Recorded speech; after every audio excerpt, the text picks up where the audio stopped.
I never wanted to go to Amanda's wedding in the first place. My sister has always been the golden child, the one who did everything right while I was the family disappointment. But Noah, my 8-year-old son, had been so excited about wearing a suit like the grown-ups that I couldn't bring myself to make excuses this time. How could I explain to my innocent child that his grandmother and aunt considered him a mistake, that they saw me as damaged goods for having him? "Mommy, are we going to be late?" Noah's voice pulled me from my thoughts as I adjusted his little blue tie. His dark curls, so much like his father's, fell across his forehead. I brushed them back gently. "No, sweetie, we're right on time." I forced a smile. "You look very handsome." Noah beamed at me, his front tooth still growing in where he'd lost one last month. "You look pretty too, Mommy." My eyes misted as I glanced at myself in the mirror. The navy blue dress had been a splurge, 3 months of saving from my accountant's salary. Single motherhood didn't leave much room for luxuries, but I wanted to at least look presentable. I didn't need to give my mother another reason to compare me unfavorably to Amanda. "Thank you, buddy." I kissed the top of his head, breathing in the apple scent of his shampoo. "Remember what we talked about being on our best behavior?" "Yes, Mommy, even if Grandma is mean again." My heart twisted. 8 years old, and he already knew. Children perceive so much more than we give them credit for. "She's not mean, sweetie. She just has her own way of showing love." The lie tasted bitter on my tongue. We arrived at the church 20 minutes early. I'd planned it that way, hoping to slip into a back pew unnoticed. The wedding coordinator had other ideas. "Erin Johnson?" She consulted her clipboard with a frown. "You're the sister of the bride? You should be with the bridal party. They're in the room down the hall." "Oh, I'm not, Mom." Noah tugged at my dress. "I need the bathroom." The coordinator pointed us toward the restrooms, and I silently thanked Noah for the reprieve. By the time we returned, guests were filing in, and I guided Noah to a seat near the back, praying Amanda wouldn't notice my absence from whatever pre-wedding activities I was supposed to attend. My prayers went unanswered. 10 minutes before the ceremony was set to begin, the coordinator reappeared, this time with my mother in tow. "There you are," Mother hissed, her smile never faltering for the benefit of onlookers. "What are you thinking, Erin? You're supposed to be with the bridesmaids." "I wasn't told I was a bridesmaid," I replied, keeping my voice low and even. Noah pressed against my side. "Don't be ridiculous. Of course you are. Amanda included you out of courtesy, though heaven knows you've done nothing to deserve it." She glanced at Noah with barely disguised distaste. "He can sit with your father. Come along now, you're holding everything up, as usual." Noah's hand tightened in mine. "It's okay, buddy," I whispered. "Go find Grandpa and sit with him, okay? I'll be right up front." "But Mommy, it's okay. I'll be watching you from up there." I pointed toward the altar. With visible reluctance, Noah went to join my father, in the 3rd row. Dad gave me a sympathetic smile. He'd always been kinder than Mother, though never brave enough to defend me against her barbs. In the bridal suite, Amanda was resplendent in white, her blonde hair swept into an elaborate updo adorned with tiny pearls. 4 of her friends were dressed in identical blush-colored gowns. "Finally," Amanda said when she saw me. "Where's your dress?" "What dress? I wasn't told about any dress. I texted you weeks ago." "No, you didn't." Amanda rolled her eyes dramatically, for her friend's benefit. Typical Erin, always the victim. "Well, it's too late now. You'll just have to sit with Dad and your son." She said the word like it was distasteful. One of her friends, Brianna, I thought her name was, gave me a pitying look. "We have an extra wrap that might match your dress. You could still stand with us." Amanda's glare silenced her immediately. I took a deep breath. "I'm fine sitting with Dad and Noah. I wouldn't want to ruin your perfect lineup." "You really wouldn't," Amanda agreed, turning back to the mirror. "Blue with blush pink? God, Aaron, you always have to make everything about you. I slipped out without another word and returned to the sanctuary, sliding in next to Noah and Dad. My father patted my hand sympathetically, but said nothing. The ceremony was beautiful, I had to admit. The church was decorated with cascading arrangements of blush roses and white lilies. Amanda floated down the aisle on our father's arm to Pachelbel's canon, looking every bit the princess she'd always imagined herself to be. And then I saw her groom. Michael stood tall at the altar, his dark hair neatly combed, his smile gentle as he watched Amanda approach. Something about him seemed familiar, the slight crinkle around his eyes when he smiled, the way he shifted his weight from one foot to the other as he waited. "Mommy," Noah whispered, "that man looks like the one in your college pictures." I froze, memories suddenly flooding back. Michael Freeman. We'd had several classes together during sophomore year, worked on a group project once. He'd been kind, funny, always bringing coffee for everyone during our early morning study sessions. We'd lost touch after he transferred to another university. "It can't be," I whispered back. But as he turned slightly to watch Amanda reach the altar steps, I caught his profile, and my heart stuttered with recognition. How had I not made the connection when Amanda started dating him? She'd always referred to him as Mike, and I'd been so buried in work and parenting that I'd only met him briefly at a dimly lit restaurant during a family dinner several months ago. He hadn't seemed to recognize me either. Throughout the ceremony, I found myself watching Michael more than Amanda.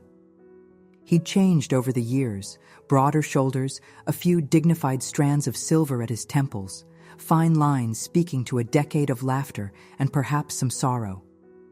But his eyes were the same, kind and soulful. When the minister pronounced them husband and wife, an unexpected pang shot through me. Not jealousy exactly, but a vague sense of loss for a connection I'd once had and forgot. The reception was held at an upscale country club overlooking the city. Noah was wide-eyed at the crystal chandeliers and elaborate ice sculptures. I kept him close, knowing my mother would be looking for any excuse to criticize his behavior. "Aaron, is that you?" A deep voice came from behind me. I turned to find Michael standing there, a flute of champagne in hand and a look of genuine pleasure on his face. "I thought it was you during the ceremony, but I couldn't be sure," he continued when I remained speechless. "ACC, sophomore year, Professor Harmon's economics class, right? You remember that?" I found my voice at last. His smile broadened. "Of course. You saved our group project when Tom Harrison lost all our data the night before it was due.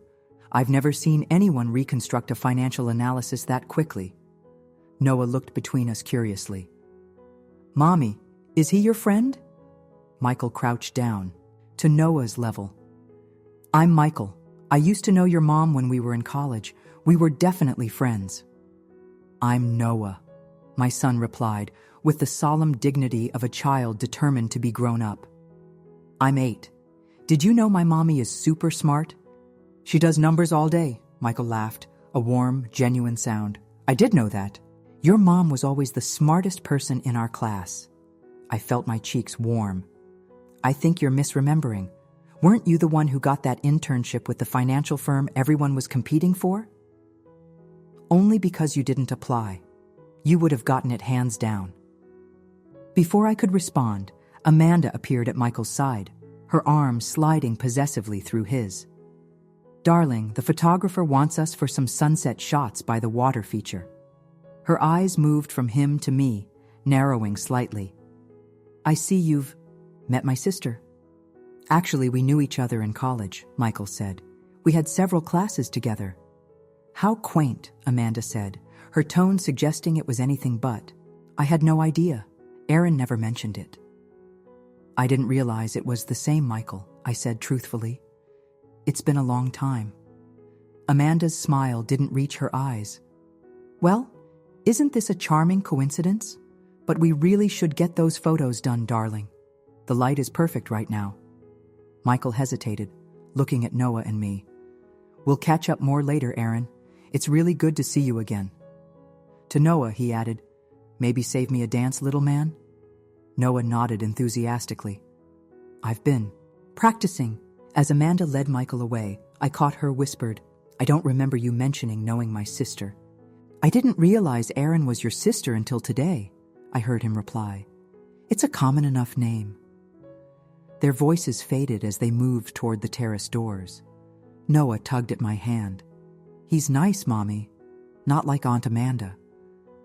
"Noah," I gently scolded. "Remember what we talked about? Being polite?" I didn't say it to her face, he reasoned, and I had to suppress a smile. Logic was always his strong suit. Dinner was served an hour later. Much to my dismay, Noah and I were seated at the family table, right beside my mother and directly across from the newlyweds. Dad sat on Noah's other side, occasionally sneaking him extra desserts when my mother wasn't looking. As the meal progressed, I relaxed slightly. The food was excellent, and Michael kept including Noah in the conversation, asking him about school and his interests. My son blossomed under the attention, animatedly describing his science project involving a potato battery. "That sounds impressive," Michael said. "I was never good at science. Numbers were more my thing." "Like my mom," Noah beamed. "She helps me with all my math homework. She knows everything." "I doubt that," my mother interjected with a cold smile. "Erin has always been selectively competent." Michael's expression shifted subtly, eyes narrowing just slightly at my mother. "I remember Erin being exceptionally competent across the board. She had the highest GPA in our study group, yet somehow ended up as a junior accountant at a small firm," Mother replied smoothly.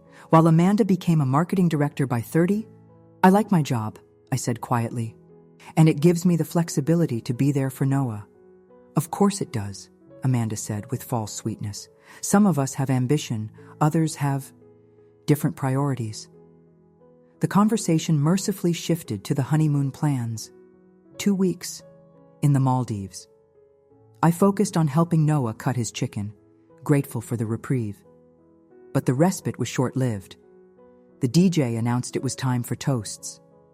Father went first, his speech safe and traditional, praising Amanda's accomplishments and welcoming Michael to the family. Then my mother took the microphone. She started conventionally enough, talking about Amanda's childhood achievements and how she'd always known her daughter would find the perfect match. But after a few glasses of champagne, her filter had evidently deteriorated. "And speaking of matches," she continued with a laugh that made my skin crawl, "perhaps we should take this opportunity to find one for my other daughter, Erin." A ripple of uncomfortable laughter spread through the room. Noah looked up at me, confused. I placed my hand on his shoulder protectively. "My sister is a single mother, unwanted by anyone," Amanda chimed in, grabbing a second microphone from the DJ's stand. "Does anyone want to pick her up?" Her words were slurred slightly, and I realized she'd been drinking heavily during dinner. "She's a used product, but still functional," my mother added, to more shocked laughter. "She even comes with a defective son. Ha ha ha ha." The room filled with awkward laughter and shocked gasps. Noah's lower lip trembled, and I saw tears welling in his eyes. "Excuse us," I whispered, standing and taking Noah's hand. But before we could leave, a movement caught my eye. Michael was slowly rising from his seat, his expression thunderous. The entire room seemed to freeze as he calmly took the microphone from my mother's hand. "I'd like to say something," he said, his voice steady but tight with controlled anger. Amanda reached for his arm. "Darling, it was just a joke." He gently but firmly removed her hand. "No, it wasn't." He turned to address the room. "I apologize to everyone here for what you just witnessed. That kind of cruelty is inexcusable, especially toward family, and especially toward a child." My mother's face had gone white. Amanda was tugging insistently at Michael's sleeve, but he continued. "I've had the pleasure of reconnecting with Erin today and remembering what an extraordinary person she is. She was the most brilliant student in our economics program, someone who could have pursued any career she wanted. She chose to prioritize raising her son, a remarkable young man who, in the brief time I've spoken with him today, has shown more maturity and kindness than some adults in this room. The silence was absolute now. Noah's hand tightened in mine, his tears forgotten as he stared up at Michael in awe. I'm ashamed to stand here as these cruel remarks are made. I'm even more ashamed that I didn't know this was the kind of family I was marrying into. He looked directly at Amanda, then at my mother. This is not a joke. This is bullying, and I won't be part of it. He placed the microphone on the table and turned to me.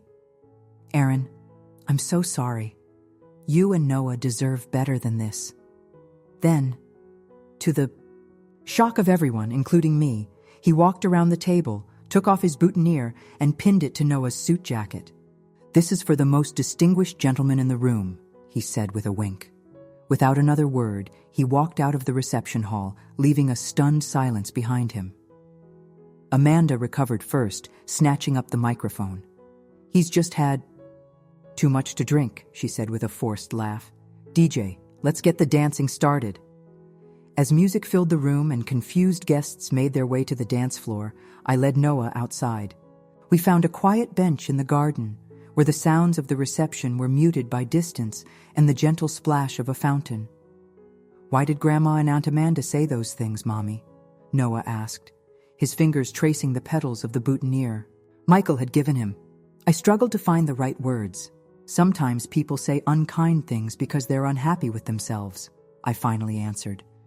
It doesn't make it right, but it helps to understand that it's not really about us.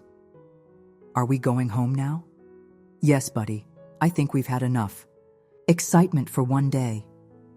As we stood to leave, a figure approached from the shadows of the garden path. Michael had removed his tie and suit jacket, his formal appearance now slightly disheveled. I thought I might find you out here, he said softly. Are you both okay? We're fine, I assured him, though my voice wavered slightly. I'm used to it. You shouldn't have to be. He knelt in front of Noah. Hey, buddy, I'm sorry about what happened in there. Did you really mean what you said about me being distinguished? Noah asked. Michael smiled. Absolutely. In fact, I think you're the most impressive person at this whole wedding. Noah beamed, puffing out his chest where the boutonniere was pinned. You should go back inside, I told Michael. Amanda is probably looking for you. His expression darkened. Let her look. Then, more gently, can I give you a ride home? I saw you arrive in a taxi earlier. That's not necessary. Please, it's the least I can do. I hesitated, weighing propriety against the practical reality of finding a taxi out here in the suburbs. Okay, thank you. The ride to our apartment was quiet at first, with Noah eventually falling asleep in the back seat, exhausted by the day's emotional roller coaster. I really am sorry, Michael said softly. I had no idea Amanda and your mother were like that. How could you? They're very good at presenting a perfect image. I stared out the window at the passing streetlights. Amanda's always been the golden child, beautiful, accomplished, perfect in every way. She's not perfect, Michael said so firmly that I turned to look at him. Not even close. But you married her. He was silent for a long moment, his hands tightening on the steering wheel. I'm starting to think that was a mistake. Don't say that.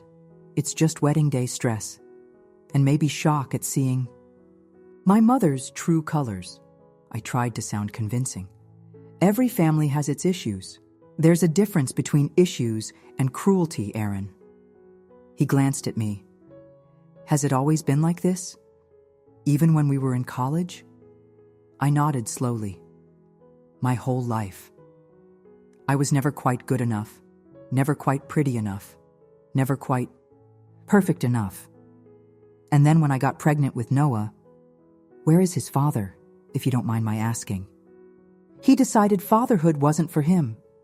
I kept my voice neutral, conscious of Noah sleeping behind us. He's in Seattle now, married with 2 kids. He sends child support, but hasn't seen Noah since he was 2. Michael's jaw tightened. His loss. Noah is an amazing kid. When we reached my apartment building, a modest complex in a decent but certainly not upscale neighborhood, Michael insisted on walking us to our door. "What will you do now?" I asked as I unlocked the apartment. Noah drowsy but awake again, and leaning against my side. "I'm not sure," he admitted. "Get a hotel room, I guess. Figure things out tomorrow." The honeymoon will definitely not be happening. His expression was resolute. "Not after tonight. I can't unsee what I saw." I felt a strange mix of guilt and something else I couldn't quite name. "I'm sorry if I ruined your wedding." "You didn't ruin anything. You and Noah were the only bright spots in that entire disaster." He smiled down at my son. "Right, buddy?" Noah nodded sleepily. "I should put him to bed," I said. "Thank you for the ride, and for what you did back there. No one's ever stood up for us like that before." I meant every word. Michael hesitated, then pulled out his phone. "Would it be okay if I called you tomorrow? Just to check in and make sure you're both okay?" I should have said no. He was my sister's husband, technically, even if that marriage seemed doomed before it had properly begun. But something in his eyes, sincerity perhaps, or a connection I'd forgotten was once there, made me nod and recite my number. After he left, I tucked Noah into bed, removing the boutonniere carefully and placing it on his nightstand. "Mommy," he murmured as I kissed his forehead. "Is Michael going to be our friend now?" "I don't know, sweetie," I answered honestly. "It's complicated." "I like him," Noah said, already drifting towards sleep. "He made Grandma stop being mean." "Yes," I whispered. He did. I sat on the edge of my own bed later, staring at my phone, wondering if I'd done the right thing giving Michael my number, wondering if he'd actually call, wondering what it meant that part of me hoped he would. My phone buzzed with a text message from an unknown number. "Just wanted to make sure you got home okay, and to say again how sorry I am for what happened. You and Noah deserve so much better. Michael." I stared at the message for a long time before typing a simple reply. "We're okay. Thank you for what you did tonight. It meant more than you know." His response came quickly. "I'll call tomorrow if that's still all right. Sleep well, Aaron." I fell asleep with the phone still in my hand, dreaming of a world where someone finally saw Noah and me for who we really were. The next morning, I awoke to multiple missed calls from Amanda and my mother, plus a series of increasingly angry texts. I ignored them all, focusing instead on making Noah's favorite pancakes and trying to restore a sense of normalcy. "Is Michael going to call today?" Noah asked as he drizzled an excessive amount of syrup on his breakfast. "I don't know, buddy. He might be busy dealing with grown-up stuff. Because of what he said to Grandma and Aunt Amanda?" Noah was too perceptive sometimes. "Yes, partly because of that. Michael and Aunt Amanda might not be married anymore." "Because she was mean to us?" I sighed, searching for the right way to explain. "It's more complicated than that, sweetie. Sometimes adults realize they've made a mistake, and it's better to fix it early than to continue down the wrong path." Noah seemed to consider this while chewing a large bite of pancake. "Like when I put my shoes on the wrong feet? It's better to switch them right away than to keep walking funny?" I smiled despite myself. "Something like that." My phone rang around 10 a.m. Michael's number flashed on the screen. "Good morning," he said when I answered, his voice sounding tired but resolved. "How are you and Noah doing today?" "We're okay. How are you? Where did you end up staying last night?" "At the Marriott downtown. I've been talking with a lawyer this morning." My stomach dropped. "Michael, I'm so sorry." "Don't be," he interrupted, gently. "This isn't your fault, Aaron. The truth is, there were problems before last night. What happened at the reception just clarified things for me. Showed me who Amanda really is when the facade drops. I didn't know what to say to that. Part of me felt responsible nonetheless. I was wondering, he continued after a moment, if I could see you today. Both of you, I mean.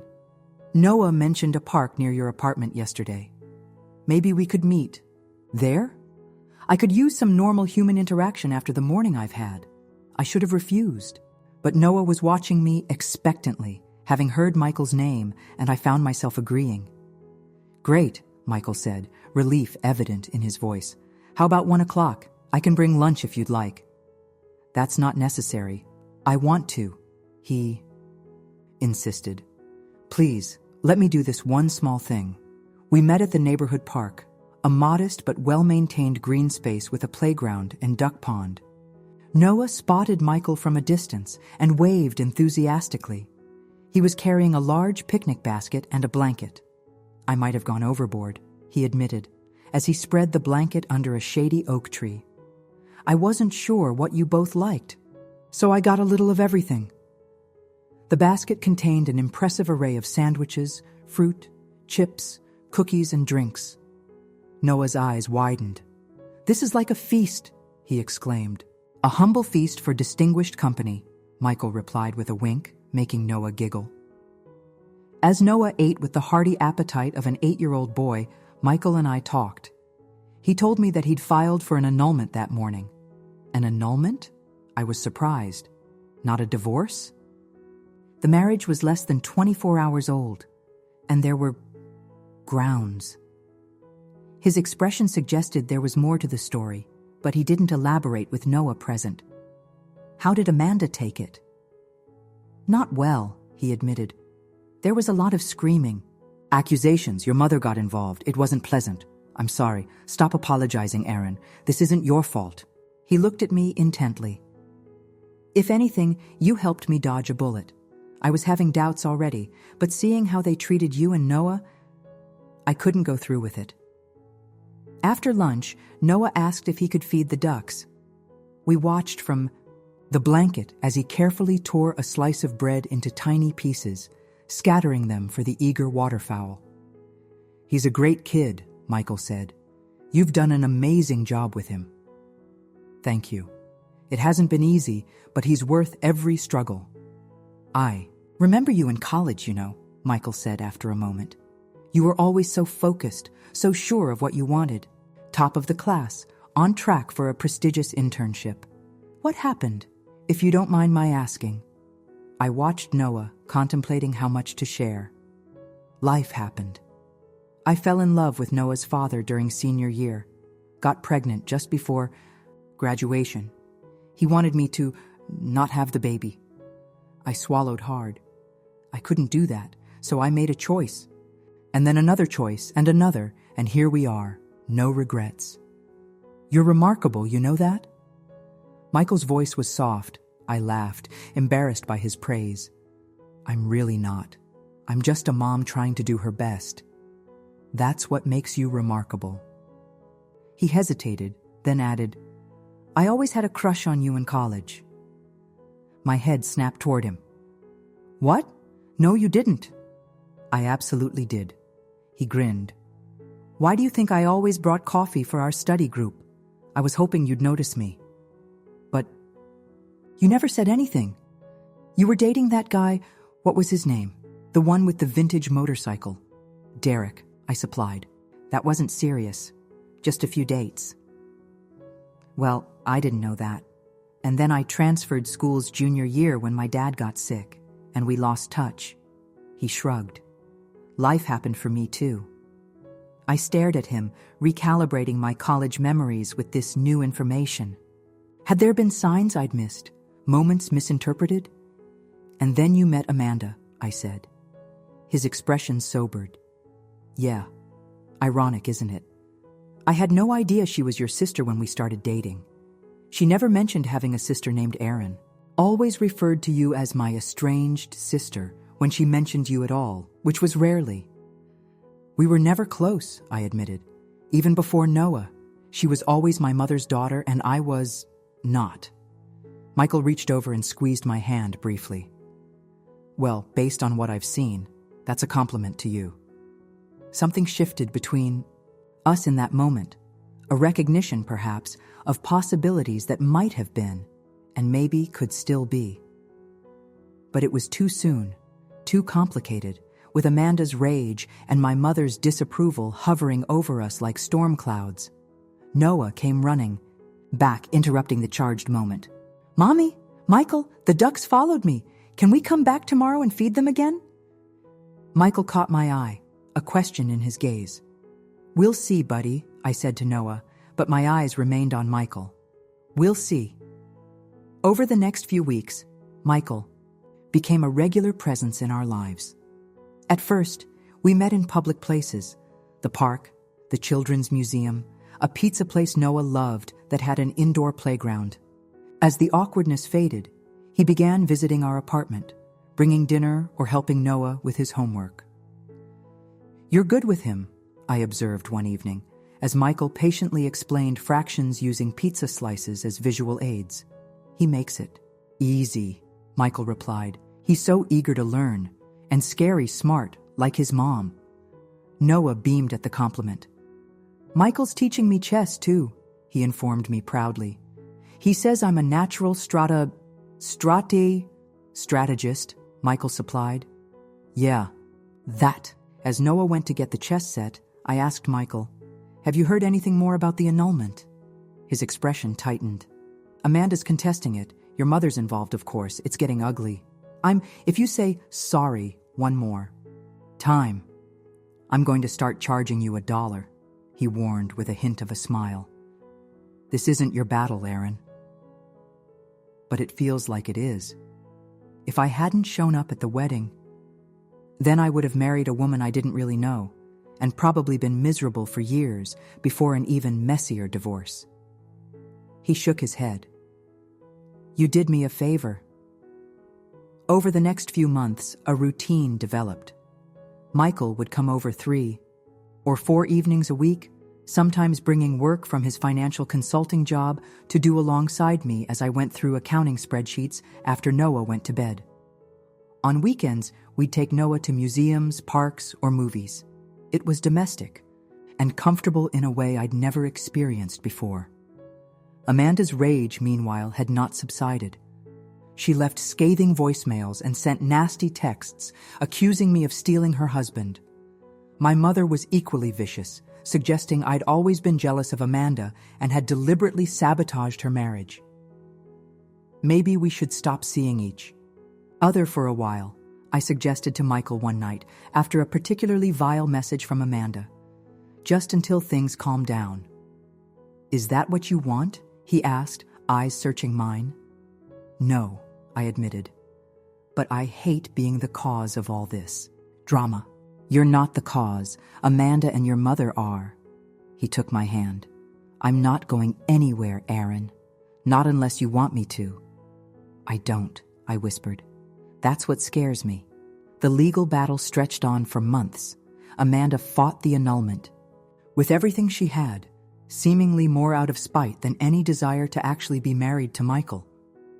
My father, to my surprise, called me one evening. "I want you to know," he said hesitantly, "that I don't agree with how your mother and sister are handling this situation." "You don't?" I couldn't keep the shock from my voice. Dad had never openly disagreed with Mother before. No, what they said at the wedding was unforgivable. I should have spoken up then. "I'm sorry I didn't." Tears pricked my eyes. "Thank you, Dad. That means a lot." "Is he good to you, Michael?" "Yes," I said softly. "He's wonderful to both of us." "Then that's all that matters." There was a pause. "I'd like to see Noah sometime, if that's okay. Just the 2 of us. Maybe take him fishing like I used to take you girls." "He'd love that," I said, my heart full. The annulment was finally granted 6 months after the wedding. Michael brought over champagne for us and sparkling cider for Noah to celebrate. "To freedom," he toasted, clinking his glass against mine. "To new beginnings," I countered. Noah raised his plastic cup. "To not having Aunt Amanda as family anymore." Michael laughed, but I saw something shift in his expression. After Noah went to bed, he sat beside me on the couch, turning to face me. "Aaron, there's something I've been wanting to talk to you about. My heart skipped. Over the past months, our relationship had evolved into something more than friendship. But we'd been careful to keep things platonic, both aware of the complicated circumstances. What is it? I asked. I've been thinking about Noah's toast, about family. He took my hands in his. These past months with you and Noah have been the happiest of my life. I know the timing is strange, with the annulment just finalized, but I also know what I want. Michael. I began, not sure what I was going to say. I'm not asking for an answer right now, he said quickly. I just want you to know that I'm in love with you, Aaron. I think maybe I always have been since college, and I love Noah like he's my own. Tears filled my eyes. I love you too, I whispered. But are you sure? After everything with Amanda, I've never been more sure of anything. He reached into his pocket and pulled out a small velvet box. This belonged to my sister Caroline. Before she died, she made me promise I'd only give it to someone truly special. He opened the box to reveal a vintage ring with a modest diamond surrounded by smaller sapphires. It was nothing like the enormous diamond Amanda had worn, but it was infinitely more beautiful to me. I'm not proposing. Not yet, he clarified. That would be rushing things.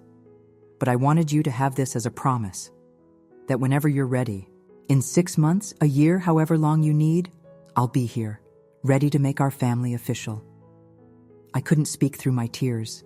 Instead, I threw my arms around him, holding him tight as years of loneliness and rejection melted away in the warmth of his embrace. 3 days later, I received a letter from my mother. Inside was a check for a substantial amount. My inheritance, she called it, with the stipulation that I would never again be welcome in her home or her life. You've made your choice, she wrote. Aaron Johnson, always the disappointment.